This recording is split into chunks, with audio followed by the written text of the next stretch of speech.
Assalamualaikum warahmatullahi wabarakatuh. Perkenalkan, nama saya Hana Nuralia Pramestianto, kelas M04 pengantar bioteknologi. Di sini saya akan menjelaskan materi DNA dan RNA untuk memenuhi tugas evaluasi tengah semester pengantar bioteknologi. Nah, jadi kalian pada tahu gak sih apa itu DNA? Jadi DNA itu atau deoksiribonukleik asid merupakan asam nukleat yang menyimpan semua informasi tentang genetika. Secara terminologi, DNA merupakan persenyawaan kimia yang paling penting karena membawa keterangan genetik dari sel khususnya atau dari makhluk dalam keseluruhannya dari satu generasi ke generasi yang berikutnya. DNA yaitu bahan kimia utama yang berfungsi sebagai penyusun gen yang menjadi unit penurunan sifat atau hereditas dari induk kepada keturunannya.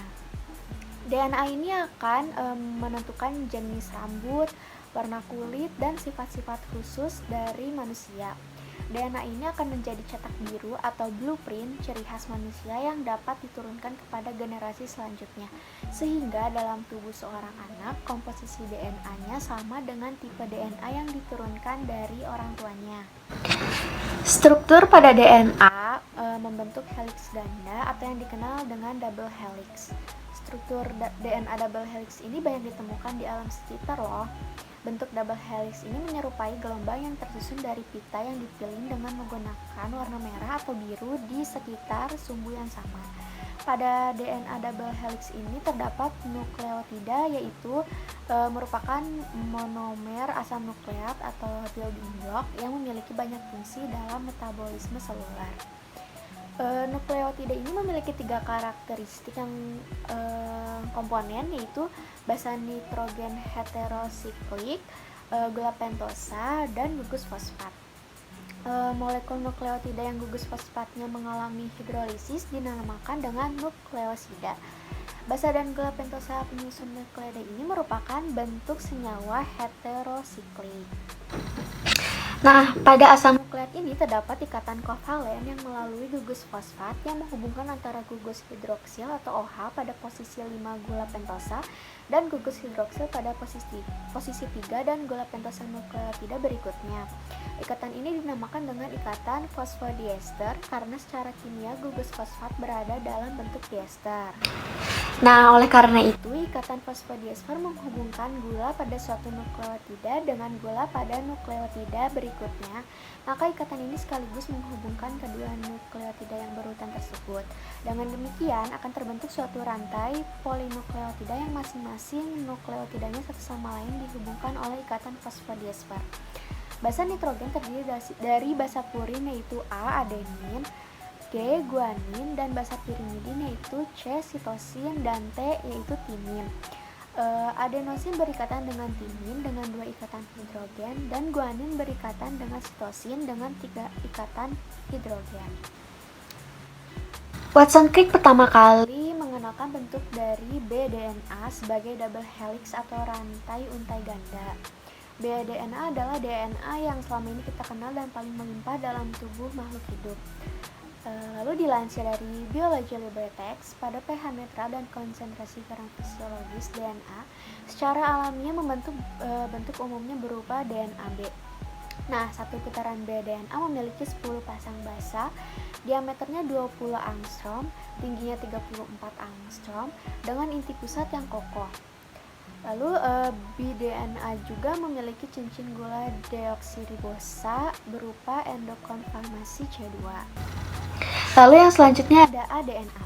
aDNA adalah bentuk dari bDNA yang berubah karena mengalami dehidrasi. Pada penambahan larutan non-elektrolit, bDNA mengalami dehidrasi dan mengubah cincin gula deoksiribosa dari bentuk endokonformasi C2 ke bentuk C3 dan membentuk aDNA. aDNA memiliki heliks 10 pasang basa berdiameter 26 angstrom, tinggi 28,6 angstrom pada satu putarannya. aDNA juga memiliki inti yang berlubang seperti pada gambar karena pasangan basanya dipindahkan menjauh dari sumbu pusat. Seperti bDNA, aDNA juga memiliki heliks yang berputar ke arah kanan. Lalu ada juga zDNA.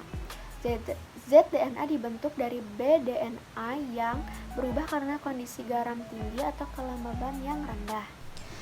zDNA memiliki bentuk double helix kidal karena bentuknya berputar ke kiri bukan ke kanan seperti bDNA dan aDNA. Setiap putaran helix zDNA mengandung 12 nukleotida dengan pola zigzag dan inti yang padat. Helixnya memiliki diameter sebesar 18 angstrom dengan tinggi 44 angstrom yang berarti zDNA lebih sempit dan lebih panjang dibandingkan aDNA dan bDNA. zDNA memiliki cincin gula deoksiribosa C2 untuk pirimidin dan C3 untuk purin. Selanjutnya kita ke RNA. RNA atau asam ribonukleat adalah satu dari 3 makromolekul utama bersama dengan DNA dan protein yang berperan penting dalam segala wujud kehidupan. Asam ribonukleat ini berperan sebagai pembawa bahan genetik dan memperagakan peran utama dalam ekspresi genetik. Dalam genetika molekular, RNA menjadi perantara antara informasi yang dibawa DNA dan ekspresi fenotipik yang diwujudkan dalam wujud protein. Nah, RNA ini terbentuk dari proses transkripsi DNA. RNA terdiri dari satu utas benang polinukleotida yang terbagi menjadi gugusan gula ribosa, gugusan basa nitrogen, dan gugusan asam fosfat. Selain itu terdapat juga basa nitrogen yang terdiri dari purin dan pirimidin. Jenis purinnya adalah adenin yang disimbolkan dengan A dan guanin disimbolkan dengan G, sedangkan jenis pirimidinnya adalah sitosin yang disimbolkan dengan C dan urasil yang disimbolkan dengan U. Pada RNA tidak terdapat basa timin, tetapi melainkan adanya basa urasil. Adapun macam-macam RNA ada dua, yaitu RNA genetik dan RNA non-genetik. Pada RNA genetik memiliki fungsi yang sama dengan DNA, yaitu sebagai pembawa keterangan genetik. RNA genetik hanya ditemukan pada makhluk hidup tertentu yang tidak memiliki DNA, misalnya virus. Dalam hal ini, fungsi RNA menjadi sama dengan DNA, baik sebagai materi genetik maupun dalam mengatur aktivitas sel. Lalu yang kedua ada RNA non-genetik. RNA non-genetik ini tidak berperan sebagai pembawa keterangan genetik, sehingga RNA jenis ini hanya dimiliki oleh makhluk hidup yang juga memiliki DNA. Berdasarkan letak dan fungsinya, RNA non-genetik ini dibedakan menjadi mRNA, tRNA, dan rRNA. Yang pertama ada mRNA atau messenger RNA. Yaitu merupakan RNA yang urutan basanya komplementer atau berpasangan dengan salah satu urutan basa rantai DNA. RNA jenis ini merupakan polinukleotida berbentuk pita tunggal linier dan disintesis oleh DNA di dalam nukleus. Panjang pendeknya mRNA ini berhubungan dengan panjang pendeknya rantai polipeptida yang akan disusun. Urutan asam amino yang menyusun rantai polipeptida itu sesuai dengan urutan kodon yang terdapat di dalam molekul mRNA yang bersangkutan. mRNA bertindak sebagai pola cetakan pembentuk polipeptida. Adapun fungsi utama mRNA adalah membawa kode-kode genetik dari DNA di inti sel menuju ke ribosom di sitoplasma.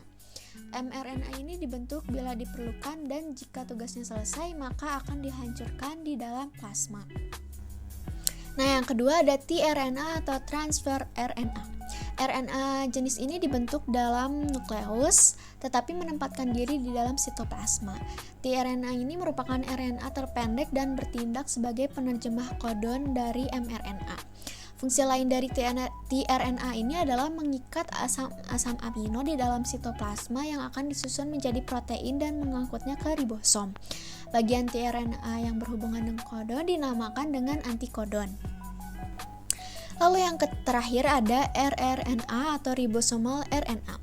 RNA ini disebut ribosomal RNA karena terdapat di ribosom meskipun dibuat di dalam nukleus.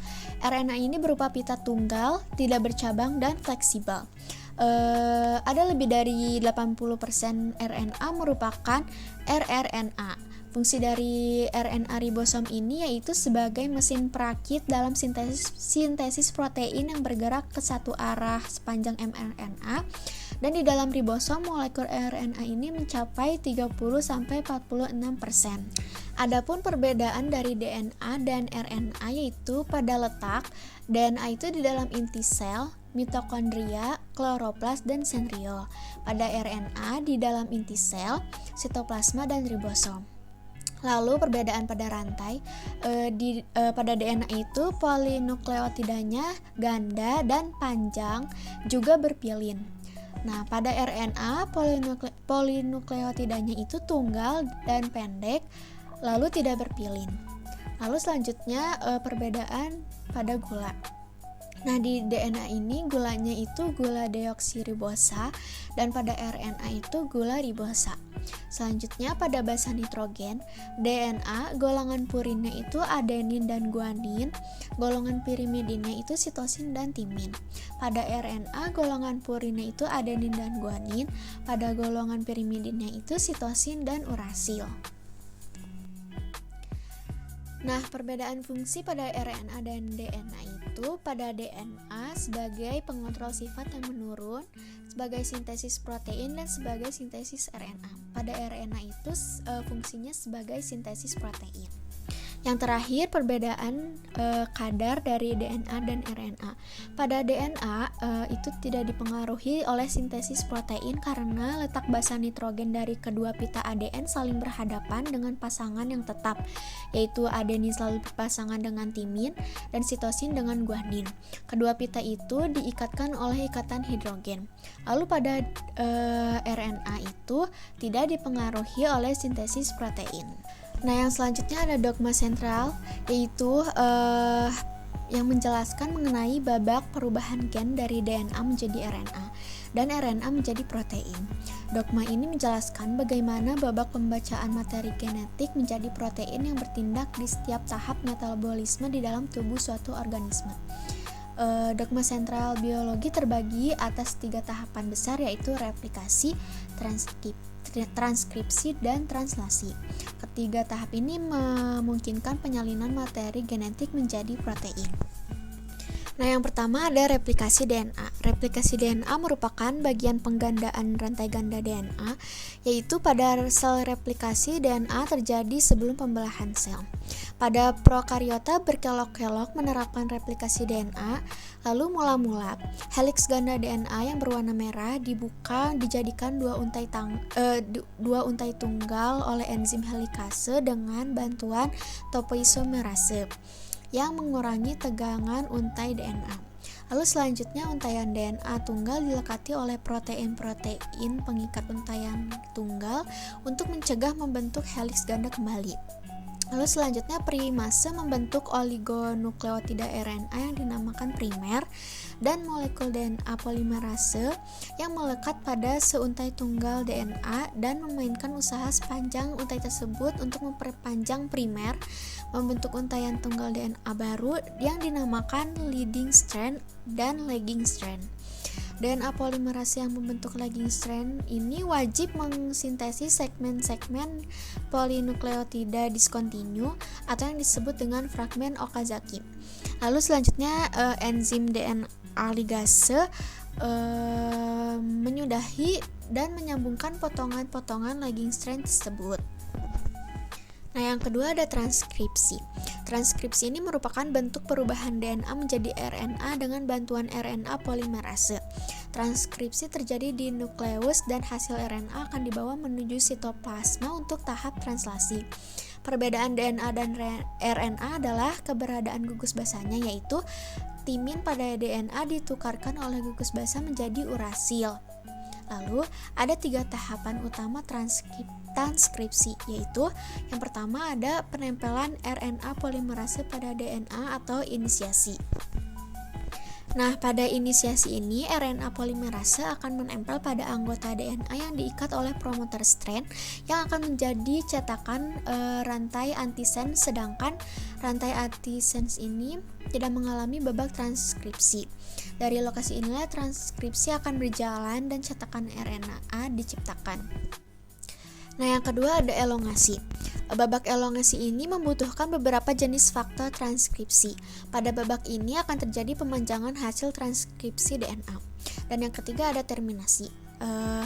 Di dalam terminasi ini, transkripsi akan selesai bila RNA polimerase berjumpa dengan terminator yang menyebabkan lepas sama sekalinya RNA polimerase dari rantai antisense DNA. Nah, yang terakhir ada translasi. Translasi adalah penerjemahan kode genetik RNA yang menjadi urutan asam amino. Pada tahap ini akan disintesis polipeptida menggunakan kode genetik dari mRNA di dalam ribosom oleh tRNA dengan bantuan enzim sintetase tRNA aminoasil. Tidak semua RNA ini bisa disintesis menjadi protein. Salah satu jenis RNA yang tidak bisa ditranslasi adalah mRNA atau messenger RNA, dan translasi juga terdiri dari 3 proses seperti transkripsi, yaitu inisiasi, elongasi translasi, dan terminasi translasi. Sekian penjelasan materi DNA dan RNA dari saya. Mohon maaf apabila ada kesalahan. Wassalamualaikum warahmatullahi wabarakatuh. Terima kasih semuanya, sampai jumpa.